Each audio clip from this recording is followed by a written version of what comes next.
Hello, Tigers, and welcome to another episode of Tigers World News. We are your hosts. I'm Asia Dolson. And I'm Daton Vaughn. And welcome to our newscast this week. So, Asia, how was your weekend? My weekend, it was pretty good, Students doing work and homework and all those other things. How was your weekend? Circus. I went to the circus. They had guys with laser beams and ladies flipping. It was cool. That sounds really fun.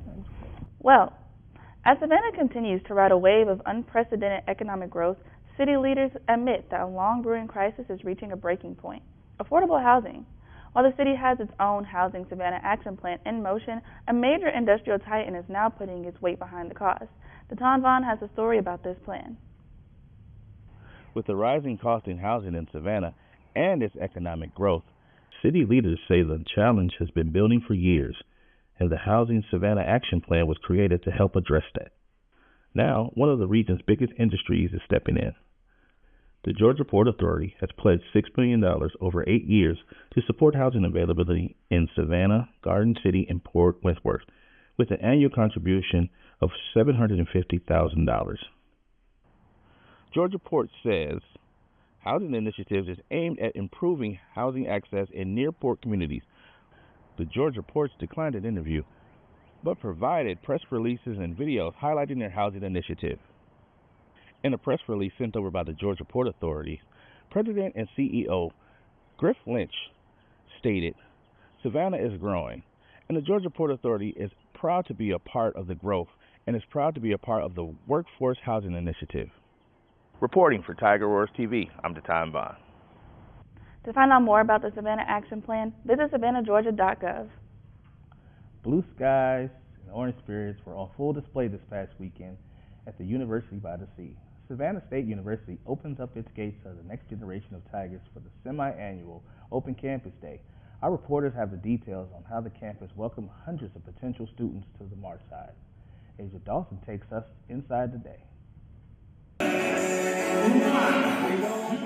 The rhythm of the Coastal Empire was in full swing this Saturday as the Savannah State University band set the tone for a high-energy spring Open Campus Day. On March 28th, the campus saw a massive wave of interest. More than 350 guests, including 102 prospective high school students and transfer students, flooded the grounds to see if they have what it takes to join the Tiger family. Many students were eager to join the Tiger family. I wanted to go to an HBCU in Georgia, and I toured the other schools, and they didn't really impress me until I stepped on this campus. I love the atmosphere. I feel like the community's great, and I'm just super excited to attend. But it wasn't just about the scenery. 28 different departments, degree programs, and student organizations were on hand. It gave visitors a rare chance to skip the paperwork and speak directly with the deans and professors who could be leading their classrooms next fall. Students are encouraged to apply online for the next session to receive a full schedule and experience everything SSU has to offer. For more information, visit the Savannah State University admissions page at savannahstate.edu. It was a great time at Open Campus Day. Shout out to the SSU Marching Band for keeping everyone entertained and the Tiger Ambassadors for representing SSU well. Coming up after the break, SGA Elections are underway. We have more information about it. And SSU is set to take the stage with the African Mean Girls play. We will have more after this. Build the skills employers want. Starting now. At Savannah State University, the BA in Mass Communications prepares you for careers in journalism, broadcasting, film, and digital media. You'll learn from industry professionals, get hands-on experience, and graduate with a portfolio that opens doors. Earn your BA while adding certificates in social media, public relations and public affairs, film, multimedia and digital communication, or community journalism. You can also earn professional certifications in film production, post-production, live production, streaming, and esports through the Georgia Film Academy. Tell stories that matter. Apply now for fall 2026. The BA in Mass Communications is accredited by ACE-JMC.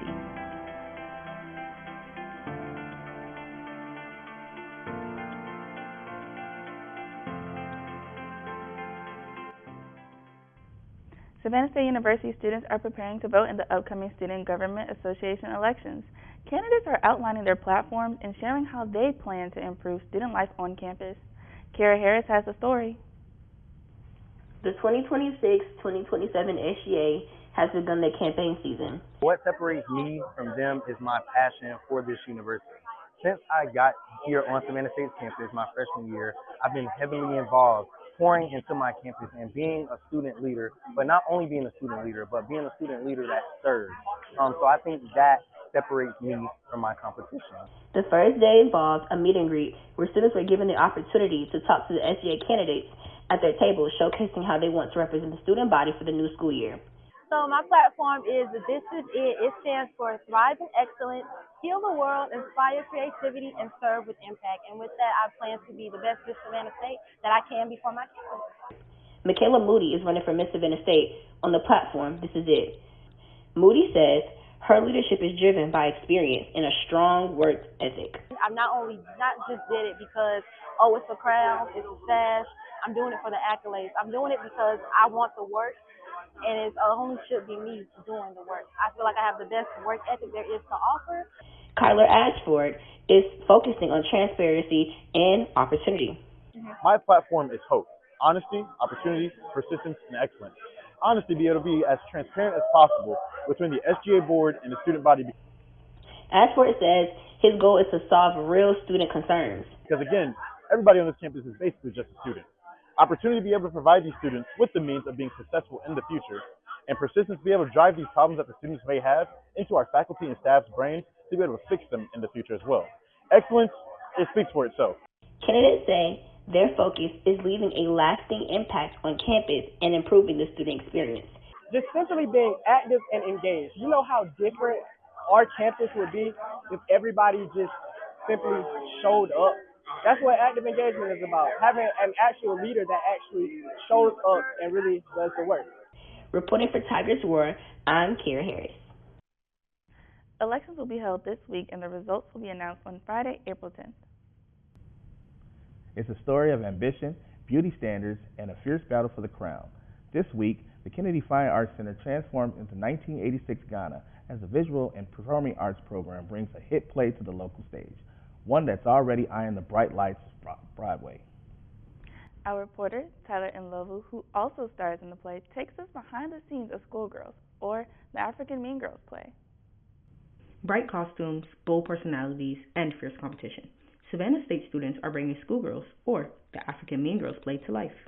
The production, directed by Assistant Professor Tamika S. Jenkins, tells the story of Paulina, a confident and ambitious student determined to win the Miss Ghana title, until a new student shakes everything up. Wow, I love about this show is that it's all woman show. A woman wrote it, a woman is directing it, women actors. It's something about the dynamic of women, of how we work things out, whatever the outside forces are. I think it's interesting, this play being about colorism and beauty and all of the standards that we say is set up by men, but we're perpetuating it when no men are present in the play. This play isn't just about competition. It explores identity, beauty standards, and confidence, all wrapped in humor and heart. Set in a Ghanaian boarding school in 1986, the play blends comedy with meaningful commentary, creating a story that resonates across cultures. Performances will be from April 9th to the 11th in Kennedy Fine Arts Theater. Admission is free for Savannah State students, faculty, and staff. Tickets are available for students and the community. Reporting for Tigers Roar News, I'm Tyler Nlovu. If you want to catch this performance, you have 3 chances this week on April 9th and April 10th at 7 p.m. and April 11th at 2:30 p.m. Location, Kennedy Fine Arts Center Theater. Admission free with SSU student faculty or staff ID, $5 for outside students, and $10 for general admission. Let's go out and support the arts. It's going to be an unforgettable night. We'll be back for more after this short break for sports. I'm worried about Mom. Mom? She's fine.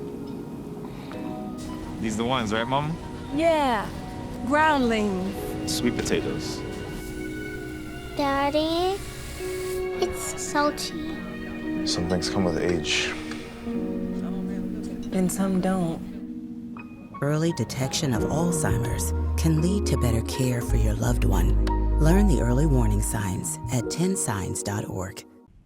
Welcome back. Savannah State baseball had an offensive explosion at the plate against Miles. Here's a look. 47, 48, 49.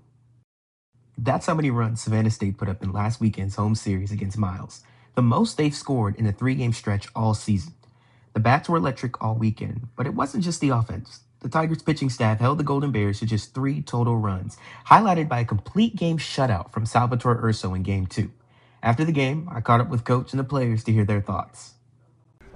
Well, we played great baseball this weekend. It's something we made a focus on is to not leave runners on base, which we did a poor job at Spring Hill. Thought we played good baseball overall at Spring Hill. Unfortunately, we just came up a little short. This weekend, we came out firing all cylinders, whether it was the pitching, the defense, or the hitting, the timely hitting at that. We did an excellent job putting the ball in play, putting pressure on a good Miles College team, and we found a way to win this weekend. Knowing I got 2 great arms behind me, it's a relief because I know we have a shot at all 3 games, especially with our starters.